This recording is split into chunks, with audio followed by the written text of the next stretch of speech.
6 mikrofon. Рахмат. Алмаз Акунжанович, сизге аябай чоң таарынычымды менен кайгыруумду айткым келет. Эмне үчүн кечээ мисалы Конституцияга кол коюу аземи өттү. Ал жерге бүт министрликтердин башчылары келди. Эмне Баткенде болгон окуя анча маанилүү эмеспи? Ушунча Баткендин элин сыйлабайсыздарбы?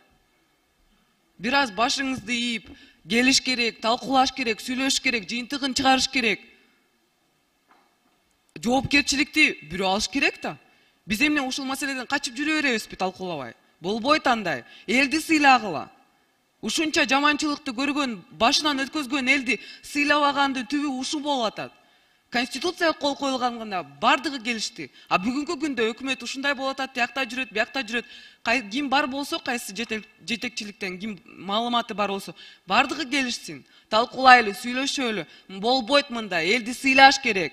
Ушунча башынан өткөзүп, ушунча биздин жарандарыбызды кетирип, ушундан кийин кантип ушул келип айтасыз, кечиресиз, давайте башка күнгө которолу деп. Болбойт андай. Элди сыйлаш керек. Курман болгондорду сыйлашыбыз керек. Бир аз Кудайдан коркпойсузбу?